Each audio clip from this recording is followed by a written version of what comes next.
नमस्कार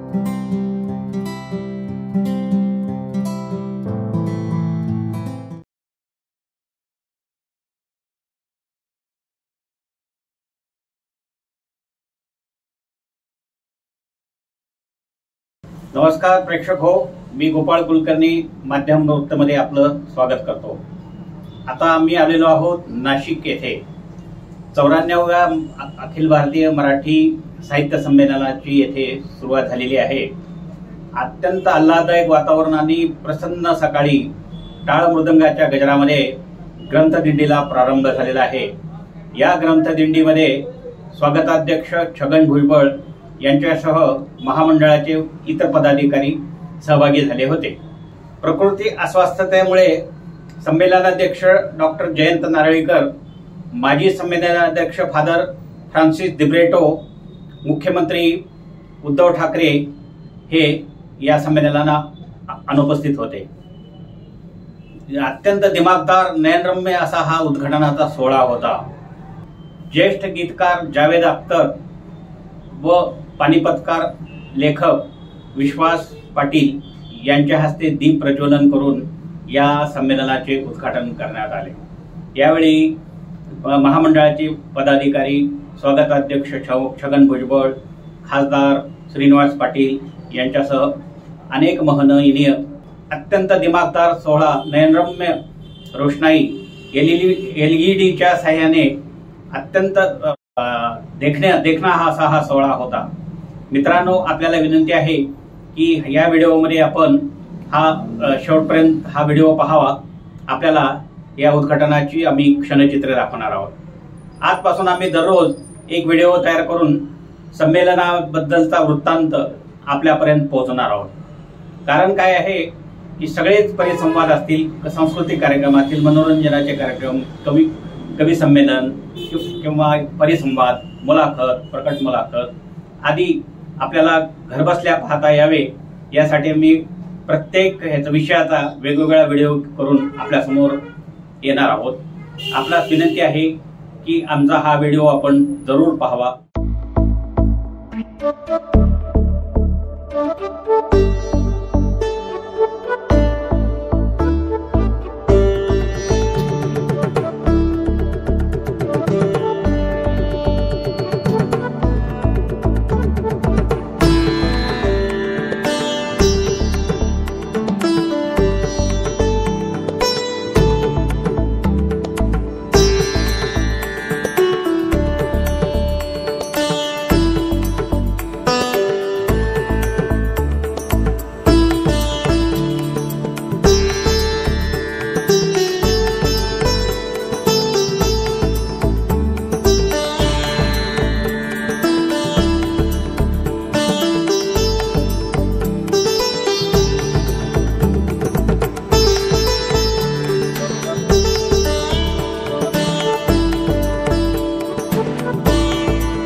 गौरव राजकवींचे स्मृती चित्रलक्ष्मीचे श्रीपादांनी बीज रुजवले इथे साम्यवादाचे। जलसे भीमरावांचे ठरले वादळ नवक्रांतीचे। रंग बहरले आदम बाबा जोयांच्या शायरीचे। मुक्त शाहिरी प्रतापजींची अजूनही येते ओठी। नाशिक तू एक सुंदर कविता आहे गोदा काठी।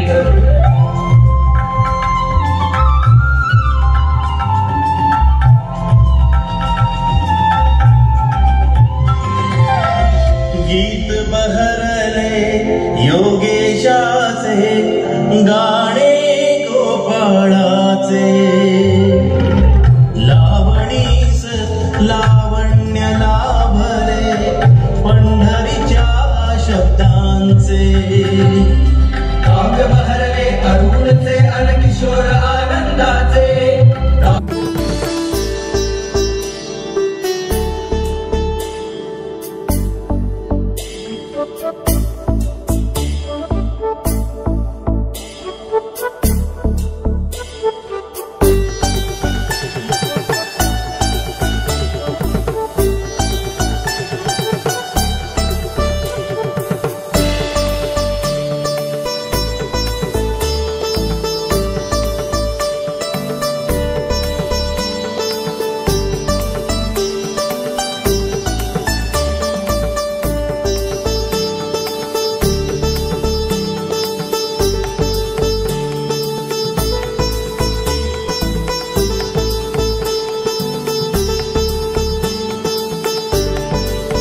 दिंडीच्या कडे सर्व मान्यवर गेलेले आहेत.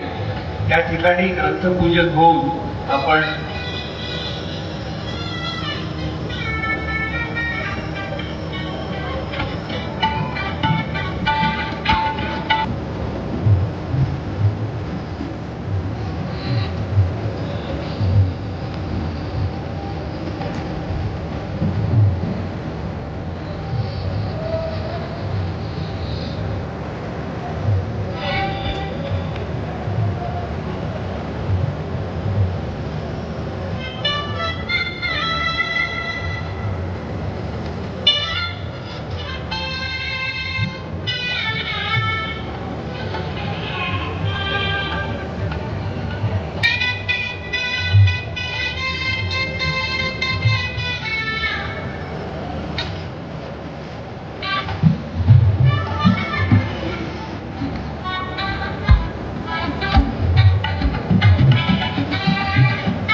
आता आपण मुख्य कार्यक्रमाकडे वळणार आहोत. दीप प्रज्वलन आणि ग्रंथपूजन करून या संमेलनाची सुरुवात होणार आहे. मी नामदार भुजबळ साहेबांना विनंती करतो की त्यांनी प्रमुख पाहुण्यांना उद्घाटक विश्वासराव पाटील, श्री जावेद अख्तर, नामदार सुभाष देसाई, माजी संमेलनाध्यक्ष, त्याचप्रमाणे महामंडळाचे कौतिकराव ठाले पाटील, प्रमुख ठेकेदार दीपक बिल्डर्स, त्याचप्रमाणे आवर्जून उपस्थित असलेल्या शुभांगिनी राजे गायकवाड, त्यासाठी दीपक प्रज्वलनासाठी त्यांनी समोर यावं, दीपक प्रज्वलन करावं.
चौऱ्याण्णवे संमेलन आयोजनाची संधी मिळणं हा एक दुग्ध सरकार योगच मी मानतो. रसिको, नाशिक शहर हे जसे गोदावरीमुळे 94व्या अखिल भारतीय मराठी साहित्य संमेलनाच्या उद्घाटन सोहळ्यात सहभागी झालेल्या साहित्यप्रेमी जनता जनार्दन, पत्रकार मित्र, आपणा सर्वांचे मी या संमेलनाचा स्वागताध्यक्ष या नात्यानं मनापासून स्वागत करतो. तंत्रज्ञानानं जग जवळ आलेलं आहे. माझ्या समोर बसलेल्या साहित्यप्रेमी बरोबरच जगभरातील अनेक देशातील मराठी बांधव भगिनी हा सोहळा ऑनलाईन पाहत आहे. मी त्यांचं सुद्धा स्वागत करतो. मित्र हो, राज्याच्या मंत्रिमंडळात मी ज्येष्ठ मंत्री म्हणून जरी काम करत असलो तरी नाशिक आणि या परिसरानं मला घडवलेला. याचा स्वाभाविक आहे की मी लेखक नाही, पण वाचक मात्र जरूर आहे. तमाम मराठी वाचकांचा प्रतिनिधी म्हणून मी आपले स्वागत करण्यासाठी उभा. ग्रंथकार सभेची स्थापना आपले निफाडचे न्यायाधीश न्यायमूर्ती महादेव गोविंदराव रानडे आणि लोकहितवादी गोपाळ हरी देशमुख यांनी केली. ग्रंथकारांचे प्रश्न सोडवण्यासाठी स्थापन झालेल्या ग्रंथकार सभेचे रूपांतर आज साहित्य संमेलनामध्ये झालेला आहे. महाराष्ट्राचा हा महाउत्सव अखिल भारतीय पातळीवर साजरा केला जात असतो. आपण या घटनेचे साक्षीदार आहोत, याचा मला मनापासून आनंद होतो आहे. नाशिकमध्ये 1942 सालामध्ये आचार्य प्रल्हाद केशव अत्रे यांच्या अध्यक्षतेखाली पहिले संमेलन संपन्न झाले. हे संमेलन चित्रमंदिर सारख्या थिएटरमध्ये नाट्य क्षेत्रात काम करणाऱ्या मंडळींनी भरवलं होतं. त्याचे स्वागताध्यक्ष वामनराव पुरोहित हे नटश्रेष्ठ शिक्षक होते. पुढील काळात माझे सहकारी कैलासवासी डॉक्टर वसंतराव पवार यांनी 2005 मध्ये 78वे अखिल भारतीय मराठी साहित्य संमेलन नाशिक नगरीत घेतले. त्याचे अध्यक्ष प्रसिद्ध दलित लेखक प्राध्यापक केशव मेश्राम होते. या संमेलनाच्या आयोजनात कार्याध्यक्ष म्हणून विनायकदादा पाटील यांचा सुद्धा सहभाग होता. हे तिघे 1938 साली झालेल्या साहित्य संमेलनाचे अध्यक्षस्थान स्वातंत्र्यवीर सावरकरांनी भूषवलं आणि त्यांनी लेखकांनी हातात लेखण्या न घेता बंदुका घ्या असा सल्ला तुम्हा मंडळींना दिला. स्वातंत्र्यवीर सावरकरांच्या चळवळीला अनुसरून सावरकरांनी साहित्य मंचावर आपले विचार मांडले हे लक्षात येत आहे. पुढील काळामध्ये संमेलनाध्यक्षपदाचा मान तात्यासाहेब शिरवाडकर तथा कवी कुसुमाग्रज यांना लाभला. ताम्रपट हस्तलिखित पोथ्यांचे शेकडो पुरावे आपल्या संगमनेरचे प्राध्यापक रंगनाथ पठारे यांच्या अध्यक्षतेखालील समितीनं त्यांच्या अहवालात दिला. हा अहवाल भारत सरकार नेमलेल्या सर्व भाषा तज्ञांनी तपासला, एकमताने तो उचलून धरला. मला एक महत्वाची तारीख याद आहे, ती म्हणजे 29 सप्टेंबर 1992. या दिवशी तात्यासाहेब शिरवाडकरांना घेऊन आमचे विजय वाघ लंडनला गेले होते. तात्यासाहेबांचं एक स्वप्न होतं की ज्याला आपण साहित्यातला प्रेषित मानलं त्या शेक्सपियरच्या घराला जाऊन भेट द्यावी आणि इंग्लंडमध्ये स्ट्रॅफोर्ड इव्हन अपॉन या नावाचं जे गाव आहे त्या गावामध्ये तात्यासाहेब गेले. त्या ठिकाणी शेक्सपियरचा 7 फुटाचा पुतळा होता. तात्याने आपल्या पोटातून चांदीची फुलं नेलेली होती आणि ती शेक्सपियरच्या पावलावर ठेवली. तेव्हा सुद्धा लंडनमध्ये टीव्ही CCTV होती आणि प्रेषितासारखा महापुरुषासारखा कोणीतरी एक मनुष्य चांदीची फुलं वाहतोय हे पाहिल्यावर तिथले क्युरेटर आणि सगळे अधिकारी धावत गेले आणि त्यांनी चौकशी केली की ही व्यक्ती कोण आहे. त्यावेळेला आमच्या विजय वाघांनी सांगितलं की जगामध्ये सर्वात जास्तीत जास्त ज्या भाषा बोलल्या जातात आणि ज्या भाषेमध्ये लिहिलं जातं अशा जगातल्या ज्या 10 भाषा आहेत त्या भाषेमध्ये आमची माय मराठी आहे आणि त्या माय मराठीचे आताचे शेक्सपियर म्हणून जर तुम्ही कोणाला विचारलं तर आज महापुरुष आहे. हे पाहिल्यावर मात्र तिथल्या क्युरेटरनी त्या तळघरामध्ये गेले आणि शेक्सपियरची जी हस्तलिखित 25 वर्ष त्यांना कोणी हस्तस्पर्श केला नव्हता ती तात्यासाहेबांच्या हातात दिली. तात्यासाहेबांनी त्याला हस्तस्पर्श केला, दर्शन घेतलं आणि तात्यासाहेब हिंदुस्थानामध्ये परत आले. ध्येय प्रेम आशा यांची होतसे का कधी पूर्ती, वेड्यापरी पुसत होया आम्ही भंगणाऱ्या मूर्ती, असं सुंदर काव्य लिहिणारे तात्यासाहेब आणि माझ्या नात्याचं मुख्य कारण म्हणजे पानिपत. तसं नाशिकला मी आता नव्हे गेली 35 वर्ष सांगतोय की नाशिक हे माझं अजंठा आणि वेरूळ आहे. म्हणजे तात्यासाहेबांचं घर हे माझ्यासाठी अजंठा होतं आणि कानेटकरांचं घर हे माझं वेरूळ आहे. पानिपत या विषयावर तात्यासाहेबांनाच कादंबरी लिहायची होती. पानिपत या शब्दानं भाऊसाहेब खांडेकरांना वेडे केलं, गोविंदाग्रजांना वेडे केलं, स्वातंत्र्यवीर सावरकरांना वेडे केलं. एवढंच नव्हे तर अण्णाभाऊ साठ्यांनी आपली पहिली काव्य रचना ही पानिपतावर केलेली आहे असं सांगितलं तर वावगं ठरणार नाही. फक्त 30 वर्ष माझं वय होतं आणि अचानक नाशिकवरनं मला फोन आला आणि तात्यासाहेबांचा होता. ते कोल्हापूरला निघाले होते, मी मिरजेला राहत होतो. ते म्हणाले बाळ मी कोल्हापूरच्या वाटेवर आहे पण मिरजेला मला तुझ्या घरी यायचं आहे. मी म्हटलं तात्या कशासाठी अचानक? नाही ते म्हणाले ज्या टेबलवर पानिपत लिहिली गेली त्या टेबलाचं मला अवलोकन करायचं आहे आणि म्हणून तुझ्या घरी मला यायचं आहे. दुसरे आमचे कानेटकर, पानिपतचं रणांगण यावं नावाचं नाटक मी कानेटकरांच्या घरात त्यांना नेऊन वाचून दाखवलेलं होतं. आणि 21 वर्षापूर्वी मराठीतल्या एका तुफान खापाच्या वर्तमानपत्रामध्ये वसंत कानेटकरांनी 21 वर्षापूर्वी लेख लिहिलेला होता, 20व्या शतकातील सर्वोत्कृष्ट कादंबरी महानायक. आणि अख्खं वर्तमानपत्राचं पान छापणारं ते वृत्तपत्र होतं लोकसत्ता. त्या काळात चांगला मजकूर प्रसिद्ध व्हायचं तिथं. ही आमची जी नाशिक भूमी आहे ही बुद्धिवंतांची आहे, गुणवंतांची आहे, क्रांतिकारकांची आहे. कलेक्टर जॅक्सनचा कुपून अभिनव भारत संघटना, स्वातंत्र्यवीर सावरकर आणि सावरकर बंधूंचं कर्तव्य, काम काम हे आपल्याला माहितीच आहे. पण माझ्या डोळ्यासमोर या नाशिकच्या इतिहासाचं एक लखलखतं पान उजळताना दिसतं आणि ते म्हणजे नांदूर सिंगोटे या गावातला एक सामान्य भिल्ल मनुष्य आणि त्या भिल्लाचं नाव होतं नागोजी नाईक. 1857च्या बंडामध्ये या नागोजी नाईकानं भिल्लाचं जे बंड केलं आणि उघड्या तलवारीनं उघड्या मैदानामध्ये ब्रिटिशांच्या विरुद्ध त्यांनी झुंज दिलेली होती आणि त्याची तारीख होती 4 ऑक्टोबर 1857. बड़े बड़े राइटर बोल रहे थे, अभी हमारे यहाँ हमारे ये भी थी, इसके बहुत बाद बड़ी बहनिया देवी भी थी, ये भी थी.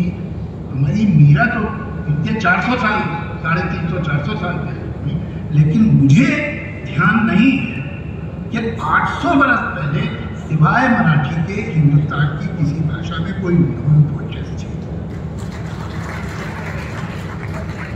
हैरत की बात नहीं है कि हिंदुस्तान की पहली लेडी डॉक्टर जो है वो भी एक महाराष्ट्र थी.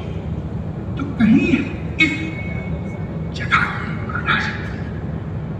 सभ्यता में कहीं नारी के लिए दूसरी जगहों से ज्यादा, महिला के लिए दूसरी जगहों से ज्यादा इज्जत तो थी ना, कुछ तो था. अब हमारे दोस्त ने जिक्र किया अन्ना भाऊ साठे का, उन्हीं के बारे में मैं भी बोलना चाहता था. सवाल यह है, इससे पहले कि उनके बारे में हम बात करें, कि एक सवाल यहाँ बहुत से कवि, बहुत सारे लेखक बैठे हैं, ऐसा मुझे बताया गया. और ये सवाल हम सबके सामने आता है कि साहित्य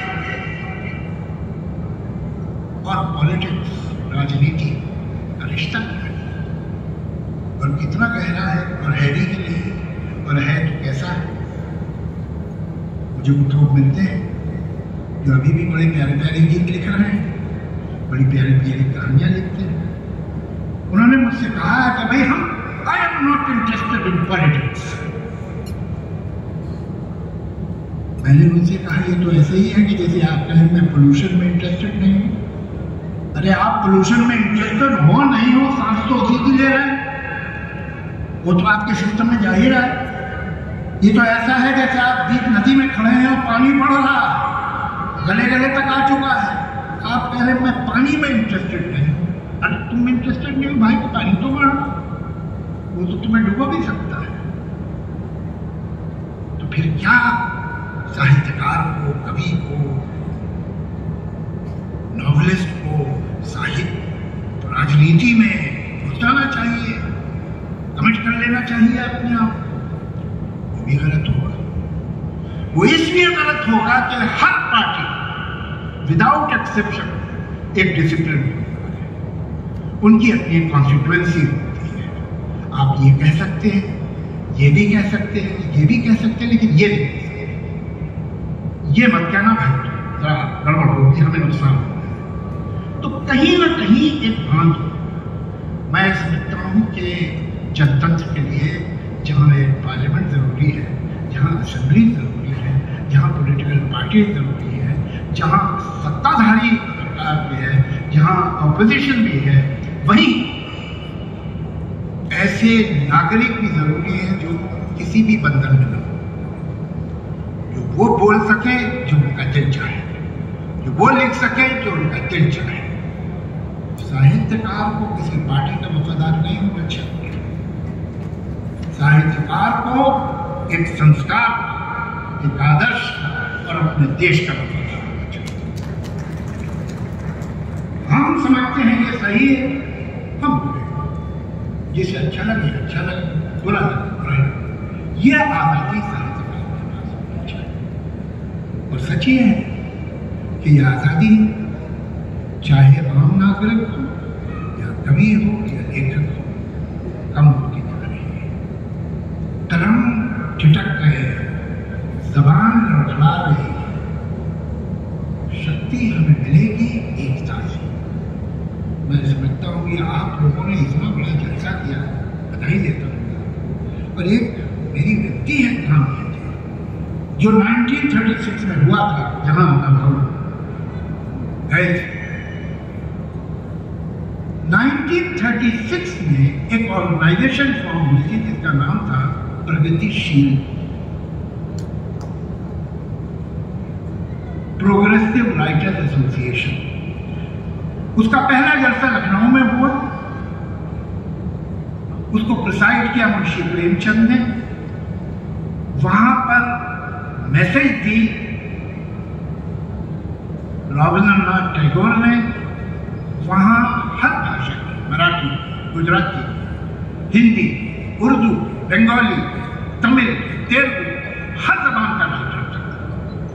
और वहां रेजोल्यूशन पास हुआ कि आज से हमारा यह कलम मोहब्बत की कहानियां नहीं लिखेगा। आज से हमारा यह कलम फूलों की और तारों की तारीफ नहीं करेगा। आज से हमारा यह कलम हमारे देश की आजादी के लिए, आज से हमारा यह कलम समाजी नाबराबरी के लिए से लड़ने के लिए, आज से हमारा यह कलम नारी जाति के उद्धार की पावर के लिए, पावरमेंट के लिए। सारे राइटर जिन्होंने लिखा। एक वक्त था लेट 50 कि जब एक सर्वे किया गया कुछ यूनिवर्सिटी में कि आप प्रोग्रेसिव या लिबरल क्यों हैं, तो उन्होंने ये नहीं बताया कि हमने किसी इकोनॉमिस्ट को पढ़ा है, किसी सोशियोलॉजिस्ट को पढ़ा है, हमने किसी पॉलिटिकल साइंटिस्ट को पढ़ा है। उन्होंने कहा हमने ये जो प्रगतिशील साहित्य ये पढ़ा है उससे हो गए, उससे हम सेकुलर हुए हैं, उससे हम लिबरल हुए हैं, उससे हमारे मन में महिला की इज्जत जागी। मैं समझता हूँ 36 में रही होगी जरूरत, बहुत जरूरत रही होगी, मगर क्या आज से ज्यादा ये जरूरत तो आज है। और मैं आप लोग से कहता हूं कि आप जब इतने बड़े बड़े आयोजन कर सकते हैं तो बुलाइए हिंदुस्तान की हर जबान के राइटर को और कवि को, और उससे कहिए कि तुम्हारा कलम आज क्या करता है। और अगर तुम पे कोई आना चाहिए तो हम सब तुम्हारे साथ हैं। ये एकता में शक्ति है। हर आदमी अपनी जगह डरा हुआ बैठा रहे, ये ठीक नहीं है। अभी दिल्ली के गले में बहुत सी घंटियां मारना जरूरी है, एक घंटी से भी कम नहीं चाहिए। मैं अपनी बात सिर्फ यहां खत्म करूंगा।